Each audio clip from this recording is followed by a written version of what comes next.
पुण्यातील सूस गावात भाजपाच्या प्रचाराने निर्णायक वळण घेतलं आहे। प्रभाग क्रमांक 9 मध्ये भाजप उमेदवाराच्या भव्य पदयात्रेला नागरिकांचा प्रचंड प्रतिसाद मिळाला। फुलांची उधळण आणि घोषणेमधून जनतेने भाजपाला विजयाचा स्पष्ट संकेत दिला आहे। सूस गावात आज राजकीय वातावरण तापले असून भाजपाच्या भव्य पदयात्रेने संपूर्ण गावाचे लक्ष वेधून घेतले आहे। भगवती नगर येथून सुरू झालेली ही पदयात्रा भैरवनाथ मंदिरापर्यंत काढण्यात आली।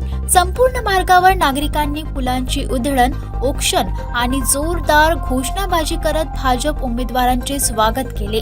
प्रभाग क्रमांक 9 मधील भाजपाचे अधिकृत उमेदवार रोहिणी चिमटे, गणेश कळमकर, मयुरी कोकाटे आणि लहू बालवडकर यांना जनतेचा भरभरून पाठिंबा मिळताना दिसत आहे।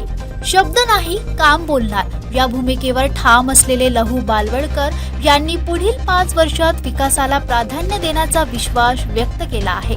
या पदयात्रेनंतर प्रभाग क्रमांक 9 मध्ये भाजपाच्या विजयाचे संकेत स्पष्टपणे दिसून येत आहे।